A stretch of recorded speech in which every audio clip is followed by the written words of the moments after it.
அமெரிக்க அதிபர் Donald ட்ரம்ப்பை impeachment அப்படின்னு சொல்லப்படக்கூடிய தகுதி நீக்கம் செய்யக்கூடிய வேலைகள் அப்படின்றது அமெரிக்காவில் ரொம்ப ஃபாஸ்டா நடந்துகிட்டு இருக்கு. காரணம், ட்ரம்ப் அவர்கள் பண்ணக்கூடிய பைத்தியகாரத்தனம் நம்ம எல்லாரும் பார்த்துக்கிட்டே தான் இருக்கிறோம். கடந்த சில தினங்களுக்கு முன்னாடி அவருடைய சமூக வலைதள பக்கத்துல ஈரான் நாட்டையும் இஸ்லாமிய மத தலைவர்களையும் ரொம்ப கேவலப்படுத்தக்கூடிய வார்த்தைகளை பயன்படுத்தி அவர் ஒரு பதிவு அப்படின்றத போட்டிருந்தாரு. இதுக்கு அரபு தேசங்கள்ல பெரிய அளவுல எதிர்ப்புகள் வந்தது. அது மட்டும் இல்லாம அமெரிக்காவிலையும் பெரிய எதிர்ப்பு அப்படின்றது வந்திருக்கு.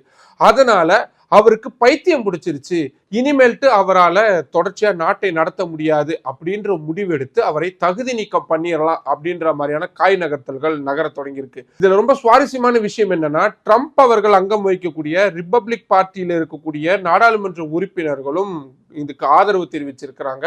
அமெரிக்காவை பொறுத்த வரைக்கும் அந்த நாட்டுடைய 25வது சட்ட திருத்தத்துடைய பிரிவு 4 பயன்படுத்தி ஒரு அமெரிக்க அதிபர் அவரால் தொடர்ச்சியா அதிபரா இருக்க முடியாது அப்படின்ற சூழல் வரும் பட்சத்துல அவரை தகுதி நீக்கம் பண்ண முடியும். அப்படி பண்ணிட்டாங்கன்னா துணை ஜனாதிபதி உடனடியா ஜனாதிபதியா மாறுவாரு. இப்போ அமெரிக்காவில் இருக்கக்கூடிய செனட் சபை விரைவில் இந்த முடிவை எடுத்தாங்க அப்படின்னா ரொம்ப சீக்கிரத்திலேயே ட்ரம்ப் அவர்கள் அவருடைய பதவியை இழந்துருவாரு.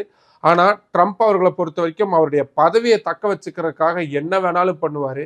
அந்த என்ன வேணாம் அப்படின்றதுதான் இப்போ பெரிய அச்சத்தை ஏற்படுத்தி இருக்கு. காட்டு மிராண்டி புடிச்சு ஜெயில போடுங்க சார்.